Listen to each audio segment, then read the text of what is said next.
Okay, guys, welcome. As you all know, I'm here to talk about computer science, a growing field. The reason why it's a growing field is because we have been in a digital transformation phase for the latest, 5 to 10 years, and we still are today. We're transforming physical objects and pieces of information into virtual objects and pieces of information. An example of this is money. Back in the day, we used more coins, more bills. Nowadays, we use credit cards, apps like Apple Pay, Swish. Things are not physical anymore. And because of that, we need more people that works with computers. That's why it's a growing field. Now, computer science is a very complex subject. And because of that, I wanted to motivate why I can talk about it. So I'm going to give you a quick introduction. I'm Matt Bergström. I study computer science at KTH campus in Stockholm City. And I was an ex-student here a couple of years ago, believe it or not. And yeah, I came back here a couple of months ago and talked to my old teachers. And Ms. Harper asked me if I wanted to talk about what I work with in front of you guys. I thought it was a wonderful opportunity to bring back value to the school that I attended and that I loved. The school has brought me a lot of discipline, and I'm very thankful for that. The reason why I got my social media tag and social media platforms there is quite a funny story. Actually, I was just like you guys. I was sitting here in 9th grade in the same room, in the very same seat as you were, and I was listening to a guy talk about how he had gone out of high school and almost had straight A's. He was promoting his book. And after the presentation, he asked if we had any questions. Dead silence. I had questions. I didn't dare to ask questions. I was too shy, too embarrassed. Even after the presentation, I didn't go up to him and ask him. I wanted good grades, even though I didn't go up to him. So in case you guys have questions that you don't dare to ask in front of the whole group after this presentation, or you don't dare to go up to me afterwards, you can always send me a message on any of these social platforms. My tag is @devmattb. It stands for Developer Matt Bergström. Very easy to remember. And I'm always open for discussion. I'm very approachable. You don't have to be scared. All right, let's continue. So what does a computer scientist do? And I wrote everything, really.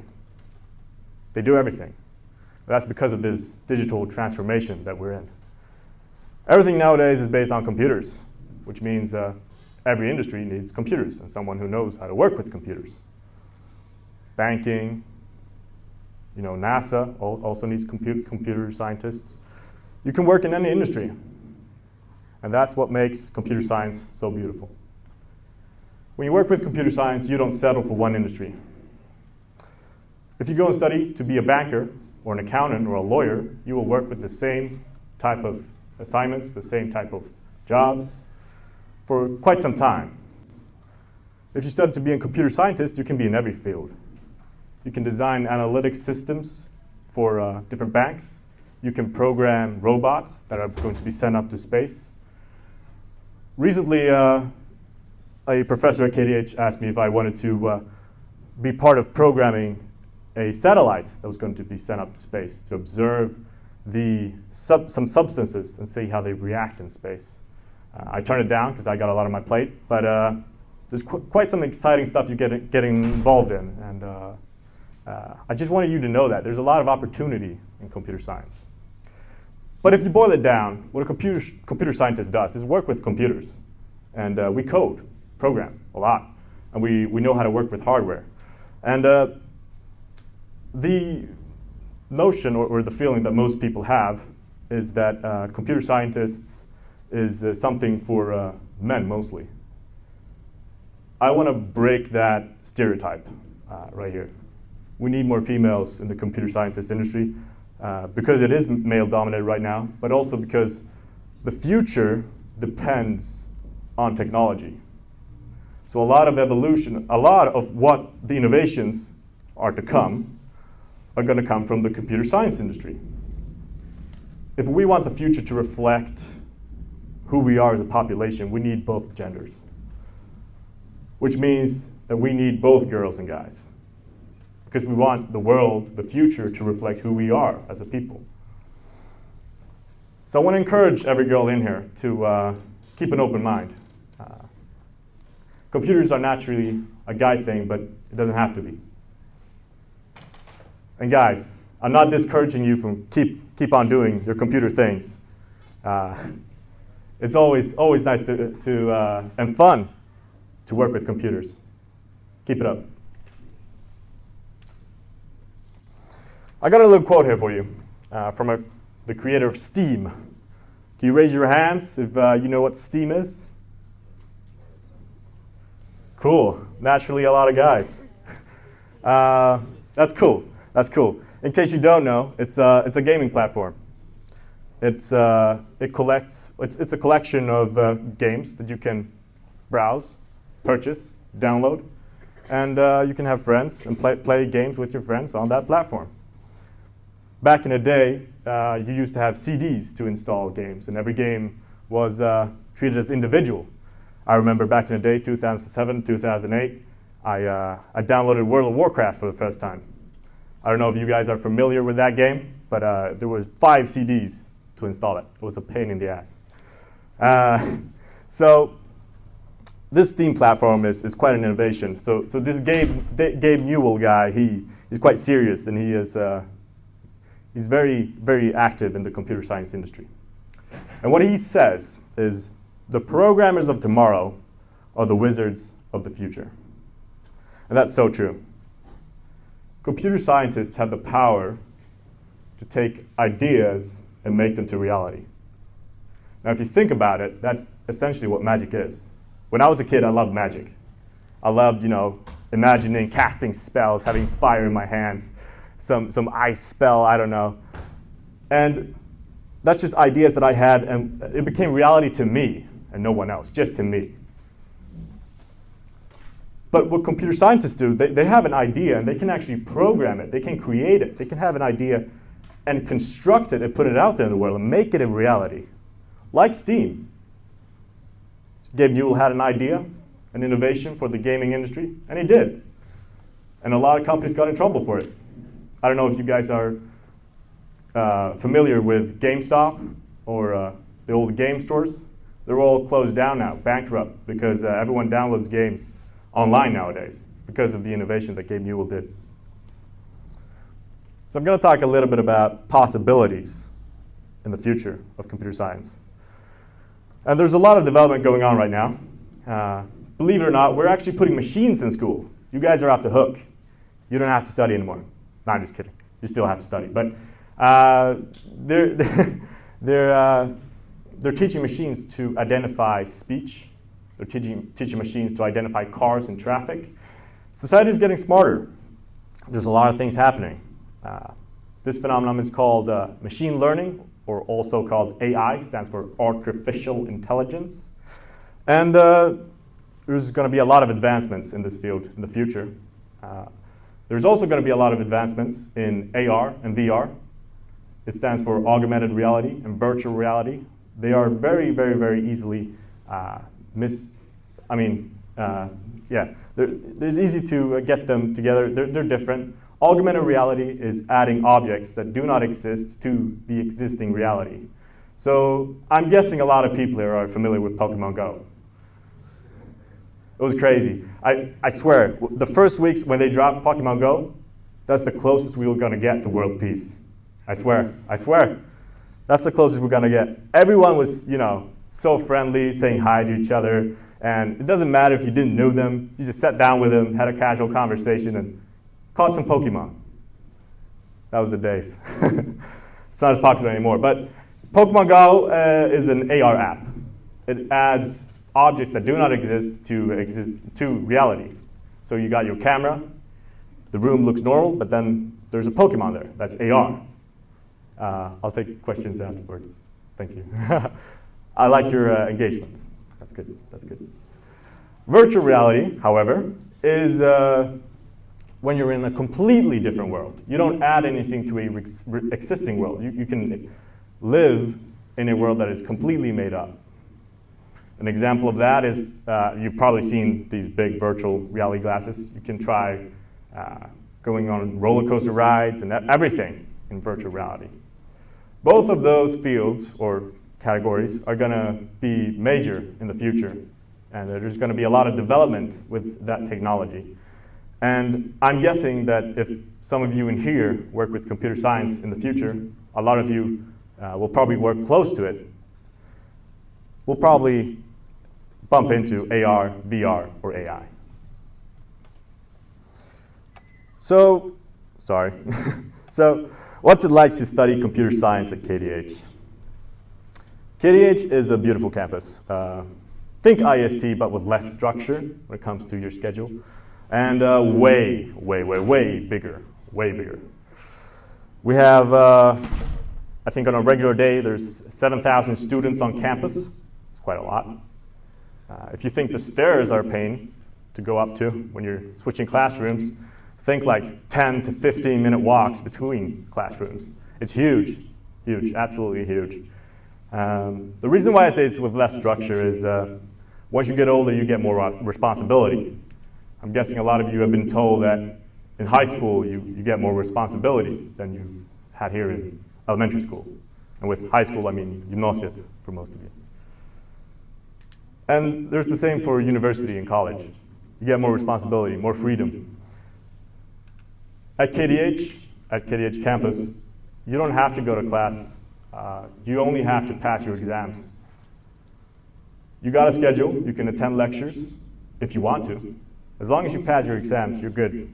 You'll get your degree. And that's what's so nice with KTH. I love it. There's so much freedom. And you guys are going to taste more and more freedom the upcoming years. So jobs. Computer science is a very fuzzy subject. As I said, computer scientists do everything really. There's a lot of different jobs. But I wanted to bring up two different jobs that are quite common. One is called software engineer, and the other is called web developer. Software engineers engineer software. They create software. They create Google Maps, for example, apps. They create YouTube, anything. Web developers focus mainly on websites and web apps. That's what I've been doing for the last 4 to 5 years. I've learned how to program the web. I've had so much fun because it's so visual. You see what you program. And these two jobs are quite common, but the software engineer one is general. You can basically do anything if you're a software engineer. If someone tells you, I want this system, you should be able to do it. So I'm going to throw some numbers your way. 80,000. That's the calculated lack of engineers in Sweden by 2030. In 2030, you guys will probably be out working somewhere. Now, all of these 80,000 are not going to be software engineers, but a majority of these 80,000 engineers are going to be software engineers or computer related because of how the development is going on right now. Everything is being more and more driven towards computer technology. So there's definitely space to get a job within computer science, and that's why it's such a lucrative job to have and a lucrative degree to pursue. Now, the other day, my little brother, who actually attends this school, told me that you guys had a career day or something a couple of weeks ago.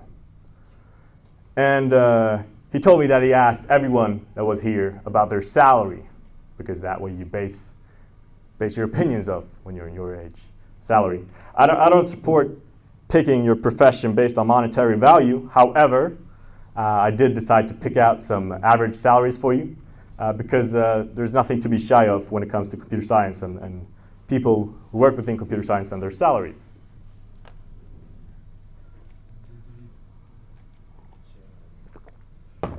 So, here we go. Here's some fun facts.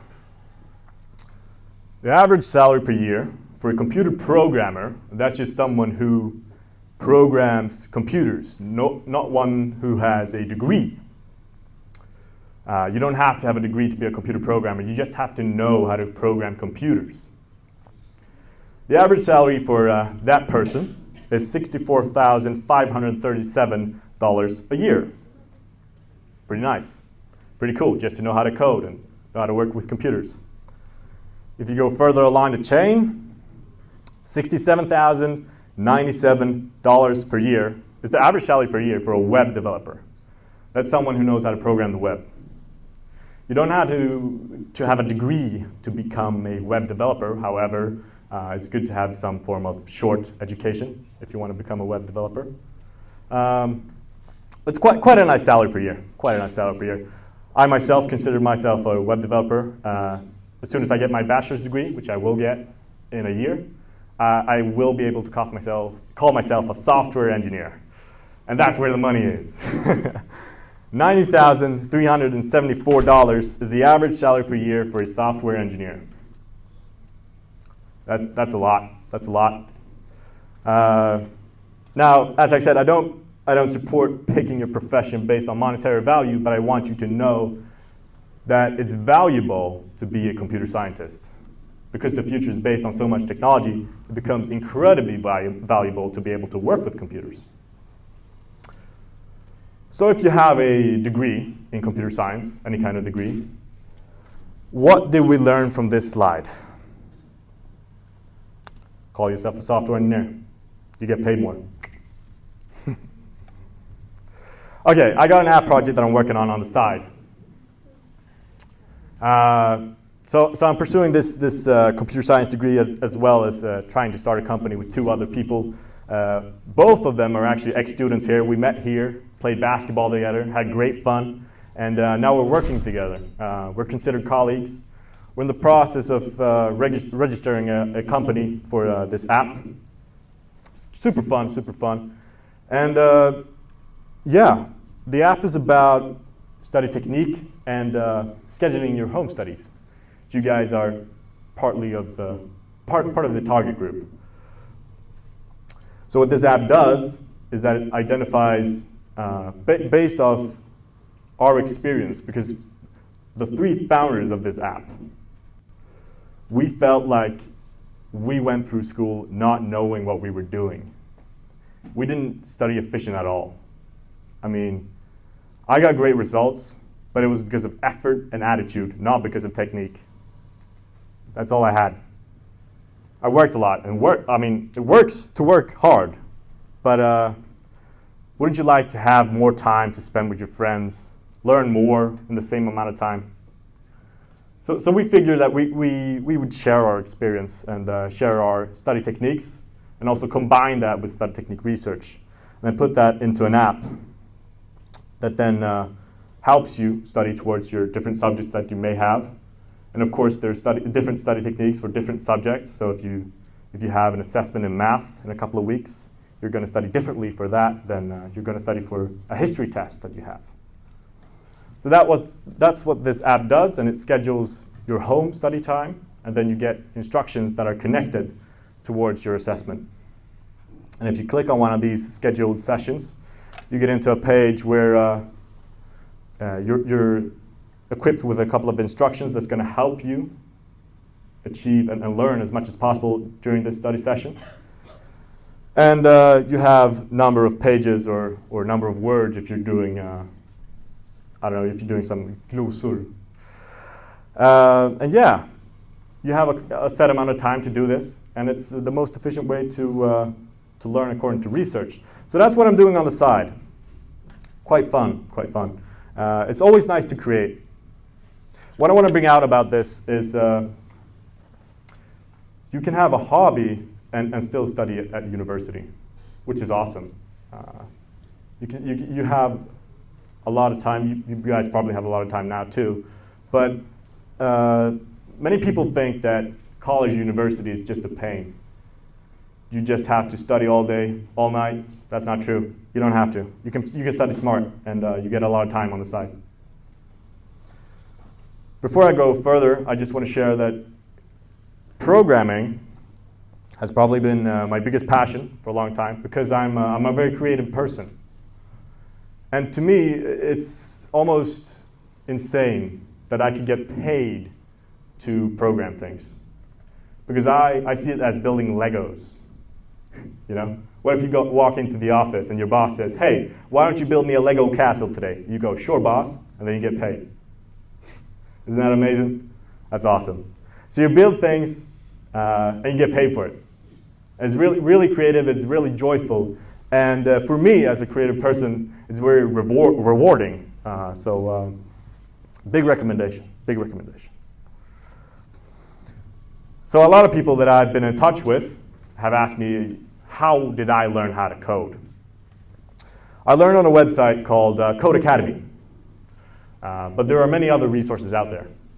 I wanted to recommend this one because this is where I taught myself how to code. And I did that. There's quite a story around this, actually. I just didn't go to this website and learn how to code. The first thing I did was back in 2011, is that I played Minecraft. Yeah, I did. I don't know if all of you know what Minecraft is, but it's a nice game, creative game, building things like Legos, you know. And I liked this game so much that I wanted to start a community. So I started a server. And then naturally, because I had a community and a server, I wanted everyone to be happy on that community. So I started configuring the server a little bit, adding some chat colors, adding some ranks on the server, and that's how I got into coding. I played a game, and then that just spiraled into another passion that has brought me to where I am today. And if you find something like this on the computer that can spiral you into learning how to code, use it. Because coding is a very valuable skill. And if you can have fun along the way while you're learning how to code, that's just a plus. So, my recommendation to you, before I leave you in this presentation, and I'm going to take some questions, but my parents always told me when I was a kid to go out and enjoy the sun in the summer. And I did, I can't lie. It wasn't always as nice because I like the computer. My recommendation to you is stay in, learn how to code. Who enjoys the sun anyway? Nah, I'm just kidding, I enjoy the sun, but try coding this summer. Try Code Academy, for example, or find something that you can learn coding through, like Minecraft for me. Extremely fun experience and, as I said, a valuable skill. Now, that's pretty much everything I have to say about computer science. I'm willing to take the step and do the same mistake as the guy I told you about in the beginning of this presentation and take any questions. There might be dead silence, there might not be, but if you have any questions afterwards, feel free to message me on social media. I'm very approachable, very open for discussion.